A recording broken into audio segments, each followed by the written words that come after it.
Angie, what is this place? I don't know.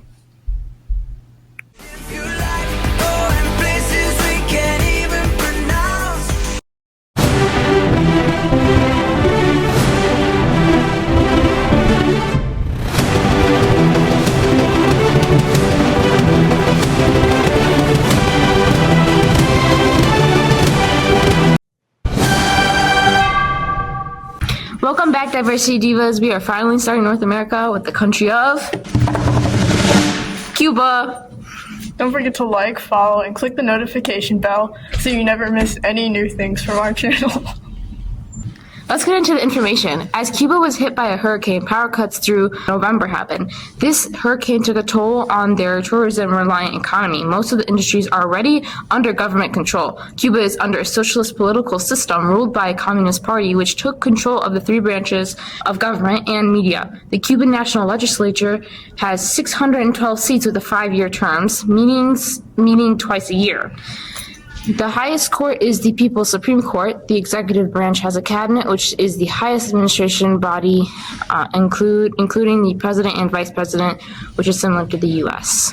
Exports of Cuba include tobacco, nickel, zinc ore, liquor, raw sugar to China, Spain, Germany, Portugal, and Switzerland. Imports include poultry, wheat, milk, plastic products, and soybean oil from Spain, China, the U.S., Brazil, and the Netherlands. Known for their warm climate, beaches, and colonial architecture, Cuba has a lot of businesses based on tourism. One important place of tourism is in the capital city of Havana. The Festival de la Trova Longina, nightlife and jazz clubs and bars, and loads of waterfalls, as well as fishing spots, are all different areas of tourism that allow for a great diversity that Cuba has to offer. Some history about Cuba includes how Columbus arrived there. The Bay of Pigs invasion and Cuban Missile crises occurred in the 20th century and were important military crises towards the end of the century. Cuba's government of Fulgencio Batista during the 50s was overthrown by Fidel Castro during the Cuban Revolution. The people of Cuba have the ethnicities of majority white, mestizo / mulatto, and black. The main language spoken is Cuban Spanish. Okay, let's go eat some food. Okay, you're gonna cut your meat, cut all the fat off, and it's not very hard usually on the hot sides, but it's okay. So for your dry rub, you're gonna have like brown sugar, salt, pepper, what else did I put in there? So, yeah, just like spices like paprika, oregano, any of the basic spices are just really good to put in there. Yeah, you see paprika and stuff like that. You kind of just like measure it to your heart, like as much as you want. After like spreading it on your pork, you're gonna put it in the fridge to rest for at least the night. Now you're gonna put it for the night because you really want it to soak in, and I felt I should have even left it in maybe even another half a day.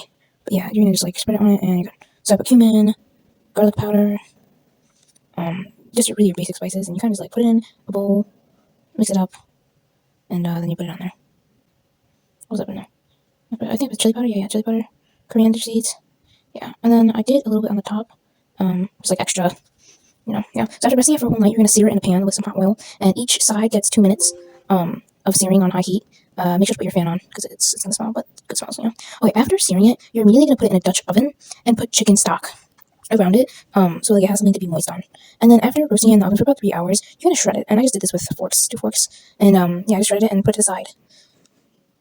So after doing that, I grabbed the juices from the pork and made this barbecue sauce with like ketchup, Dijon, Worcestershire sauce, a few other things like vinegar and stuff. And you kind of just like let it simmer on the stove and let it thicken and stuff, and then it's really nice barbecue sauce. So the thing is, for the bread, oh wait, I'm doing that right now. Yeah, for the bread, you're just gonna like toast it on a pan with some butter. It's very simple. I'm sure you know how to do it. Okay, let's put everything together. So the barbecue sauce goes on the pork, mix that in.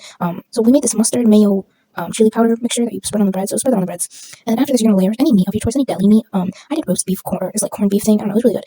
You could ham, whatever. I think you're supposed to do ham, but I didn't really have any ham. That's all I had, and it tasted pretty good. So then after that, I put the pork on. With, it was already mixed into the barbecue sauce that we already made. So then I put like half of that in. I'm trying to make an even layer. After that, I put on 2 slices of Swiss cheese and I put pickles on the other bread.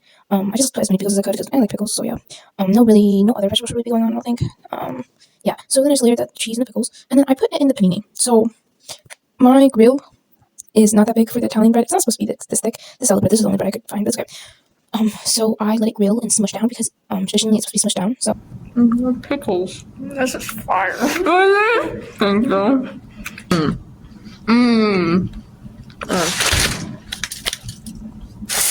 This took so long. You can keep eating if you want.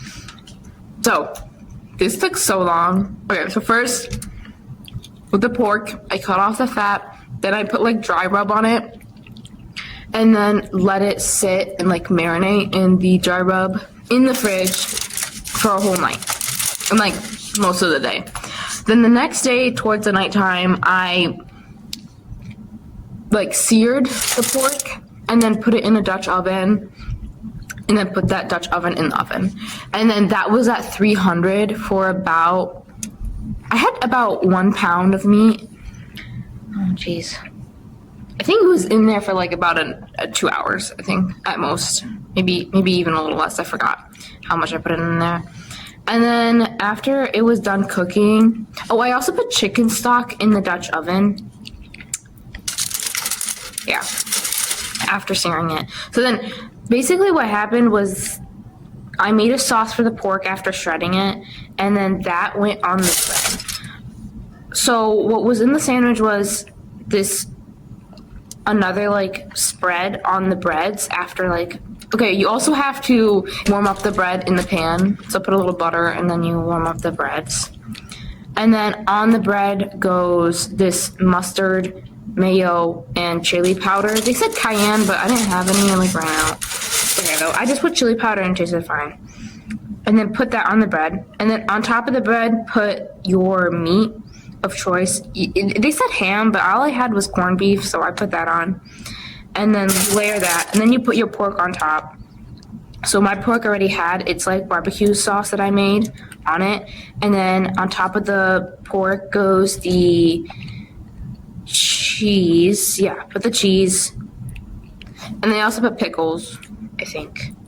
I like pickles, so I put them in. And make sure you put that like mayo mustard thing on both sides of the bread, on both breads. And then you're supposed to put it in a pan and like smush it down that way. But I had a panini, so I just used that. Now they said you have to buy a certain type of bread, but I couldn't find it at the store, so I just bought this like huge Italian bread. It's pretty good. Let's listen to some music. Right. We're gonna listen to the Cubano Boys, Havana Cubano Boys. Oh, I thought over here it's like Cubano. Oh, Cuban. Okay. The Havana Cuban Boys. I try to play like 1950s stuff because I like that time in Cuba. That's like one of my favorite time periods. Where they were communists. Musically, 1950s. I love like. Okay. The next thing we're gonna listen to is a little like music scene from the 1950s. Little background into it was that the Cuban, so this is like from the video online. The Cuban Revolution was a revolutionary time for politics, but there was a musical revolution, and the talent of Queen of Salsa, or Celia, demonstrated this in her collaboration with the legendary orchestra. So that little description is in the YouTube video. Okay, let's listen to it.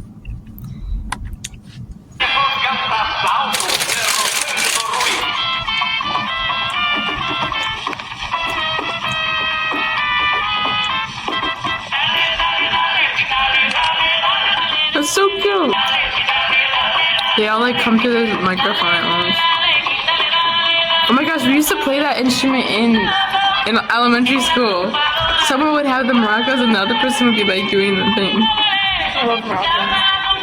I told you this is the best time in Cuban music. The 1950s. Not those communists, man. Alright, Diversity Divas, thank you for watching through the video. We appreciate any support you give us through subscribing, liking videos, and sharing with as many people as possible. Thank you, and stay tuned for next week as we finish our tour in North America.